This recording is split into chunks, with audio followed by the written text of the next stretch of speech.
rùa lung thu sông tên em tìm dài gần bờ trên lái khá anh thì có đã ráng trong lệ hăng bồ tìm lái đi anh hết liam ta đó nó sẽ thôi đấy đôi chân nu là ôm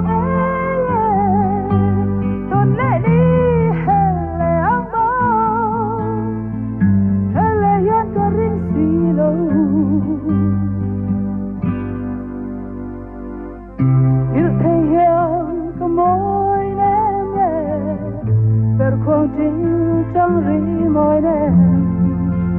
nhưng đang ngại lâu tình lên dài tiếng cân vô chim lái khá chú mày tu rằng cấp áo ôi mồ nào bằng cần núi lại đi về đó nó sẽ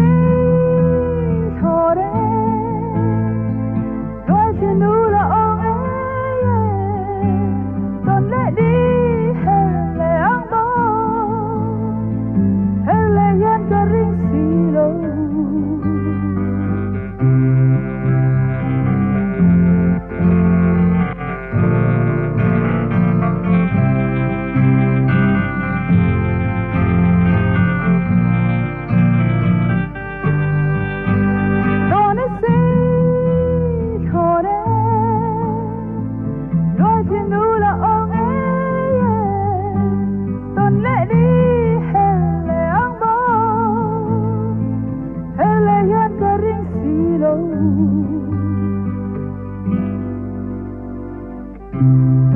chúa đã say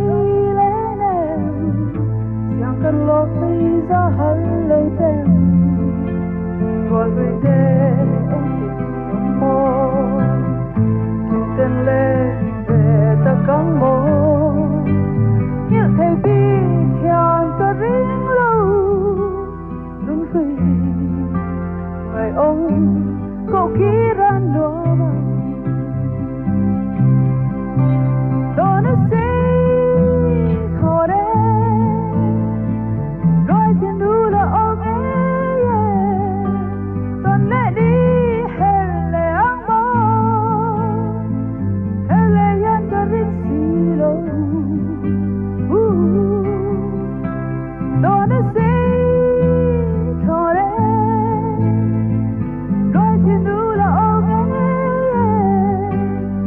let me